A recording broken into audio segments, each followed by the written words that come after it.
Hey folks, how you doing? Just an update here, bring up to speed on the swap of the Turbo 350 into my 1992 Volvo 244. We're just about at the finish line here, very close. We didn't get things quite done as of yet because the heat here in the Northeast has been just off the hook.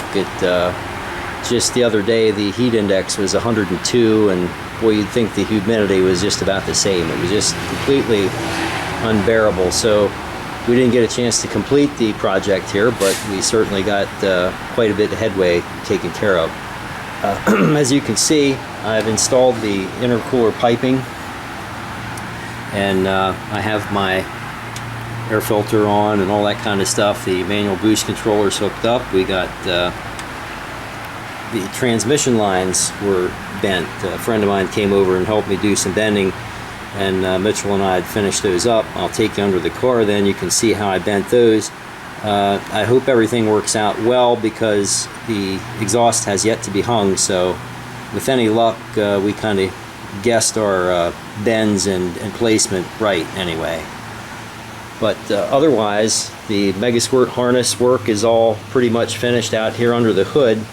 We have to add the idle air control valve, and there also has to be a couple of resistors.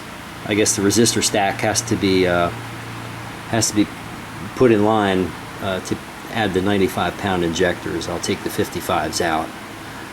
Other than that, I'll take inside the car here, and you can see,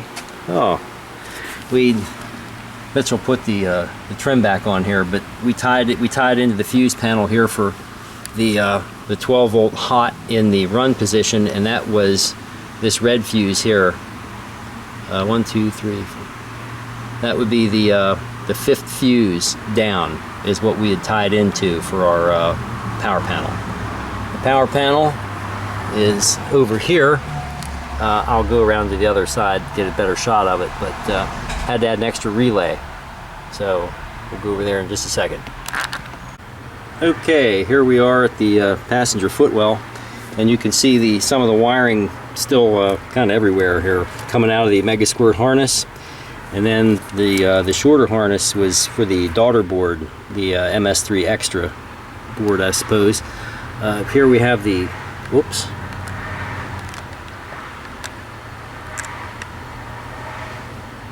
There we go. I bumped the zoom. But anyway, here we have the power panel. Mitchell's going to do a dedicated video explaining everything that has to do with all the wiring and the MS3 and the power panels and everything.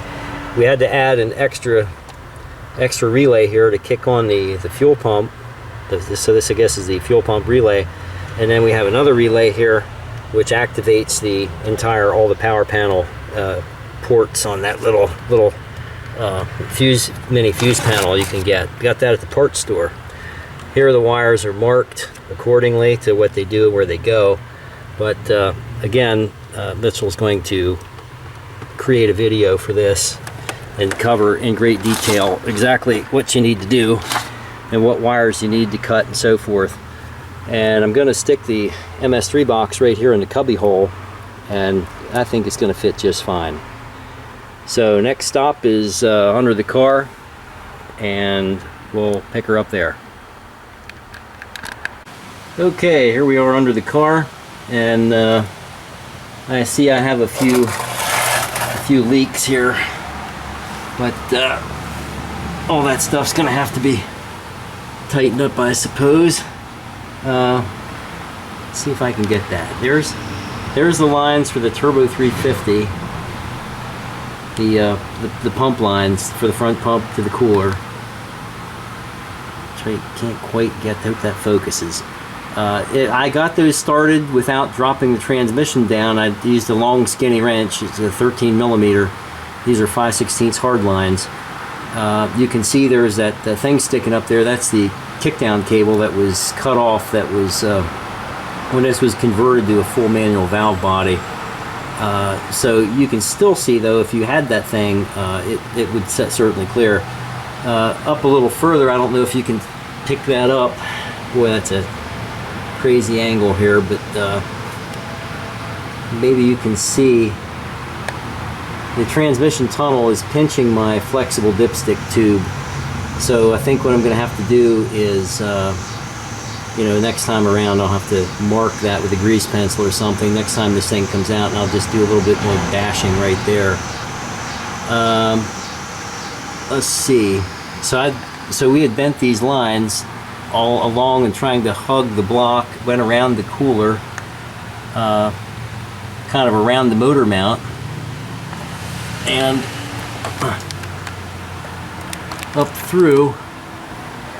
It's kind of really tough to see. I wish I had a lift, but you can see I have an oil leak, and it looks to me like it's coming out, like it's coming out of that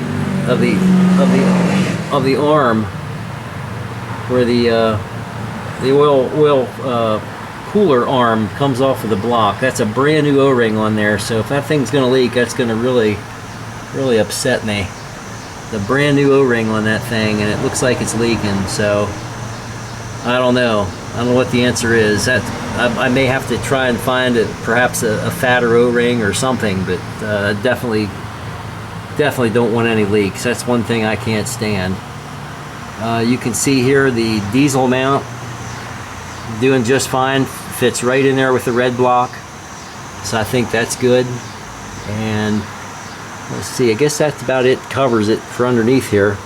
You can see up through, it's not much room for my downpipe, so I'm really gritting my teeth here. I hope the downpipe fits through here, especially with my bent lines.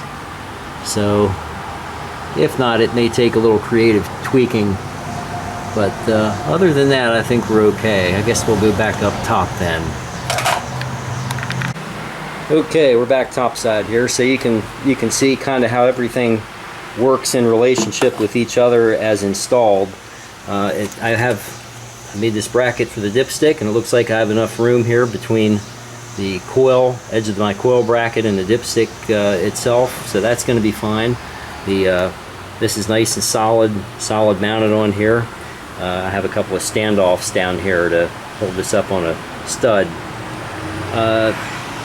The Megasquirt wiring harness really looks nice. Came out really well. You can see here I have, this is that trick I showed you with the gutted sensor with the bushing soldered in. I just add a little bit of JB weld around here to kind of smoothen things out a little bit, but everything seems nice and solid. I really don't think that's going to be a problem or present any leaks or anything like that. Right down here is my connection with I use the Volvo factory transmission oil cooler. I mounted it behind the grill upside down. It's hanging upside down in here, and I use 5/16 hose here for this transmission cooler line. But one thing I like to use is fuel injection. I think these are number 15 fuel injection clamps. Much better than the worm drive clamps, and boy, if it leaks with these, they're doing something. The only thing I would recommend doing, I wanted to do but didn't get around to doing, was using the hose, use your flaring tool and just crush just a bit of a barb, just a little bit of a knob, a little ball kind of thing on the end of each side of these lines to act as a kind of a barb, I guess, for when you put these on. Definitely almost guarantees they won't slide off under pressure. Other than that, everything else seems to be working out very well. I've put the other side of my intercooler piping on, and right here I went with a Synapse DV. I guess that's a diverter valve. You can use it as a push or a pull. Supposed to be the fastest reaction time on the market or something like that, but I got it for a good price on Amazon, and my machinist friend is spinning me up on the lathe a nice, like a trumpet, like a cone or a bell shape that will fit in here with the clamp, and I guess it'll probably be 2 inches or so, or maybe 2.5 inches or so from here, and but I'll certainly show that when it's finished. But yeah, everything else seems to be good. I'm going to run a air idle control valve, but that has yet to be wired. There's just a little bit of wiring left to do, and I think perhaps switch over the injectors, add the resistor, but other than that, we're really close to firing things up. So just thought I'd give you guys a quick update, and there will hopefully be a final video soon to follow. Catch you later.